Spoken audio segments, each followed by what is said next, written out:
அன்புள்ளம் கொண்ட தனுசு ராசி அன்பர்களே, உங்களுக்கு டிசம்பர் மாதம் 22ஆம் தேதியிலேருந்து 28ஆம் தேதி வரைக்கும் நடக்கக்கூடிய இந்த காலகட்டங்களில் நடக்கக்கூடிய பலன்களை, இந்த வாரத்தில் நடக்கக்கூடிய பலன்களை பார்க்க போகிறோம். திங்கள் செவ்வாய் இதெல்லாம் உங்களுக்கு பணவரவுக்கு நல்ல காலமாக இருக்குது.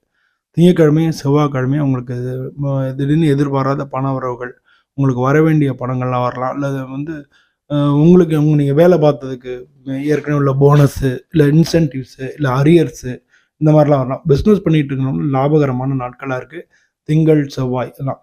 புதன் வியாழன் வெள்ளி இந்த 3 நாளும் உங்களுக்கு கொஞ்சம் குழப்பம். புதன் வியாழன் 2 நாள் தான், 2 நாளும் கொஞ்சம் குழப்பங்களாக இருக்கலாம்.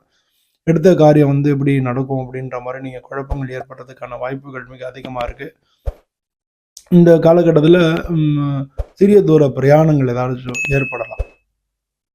இதுக்கு அடுத்து வரக்கூடிய சனி ஞாயிறு, வெள்ளி சனி ஞாயிறு இந்த 3 நாளும் உங்களுக்கு நல்லாவே இருக்குது. நீங்கள் எல்லா காரியங்கள்லையும் நீங்கள் நினச்ச மாதிரியான காரியங்கள் நடக்கும். வீடு சம்மந்தமான காரியங்களில் பாசிட்டிவாக நடக்கும். வண்டி வாகனங்கள் சம்மந்தமான காரியங்கள் எல்லாமே சூப்பராக நடக்கும். ஒரு சில சின்ன சின்ன தடைகள் உருவாகி அதுக்கப்புறம் எல்லாத்துலேயும் வெற்றி கிடைக்கிறதுக்கு தான் இந்த வாரம் நல்லா இருக்குது. பொதுவாக இந்த வாரத்தை பொறுத்தவரை உங்களுக்கு மிக நல்லா இருக்கக்கூடிய நாட்கள் அப்படின்னா திங்கக்கிழமை, செவ்வாய்க்கிழமை, புதன்கிழமை இந்த 3 நாள் நல்லா இருக்கு. வியாழன் வெள்ளி இந்த 2 நாளும் கொஞ்சம் குழப்பங்கள் இருக்கலாம். சனி ஞாயிறு மீண்டும் எல்லா காரியங்களும் நடக்கும். ஆனால் ஒரு தடைக்கு பிறகு வெற்றி கிடைக்கும். நன்றி.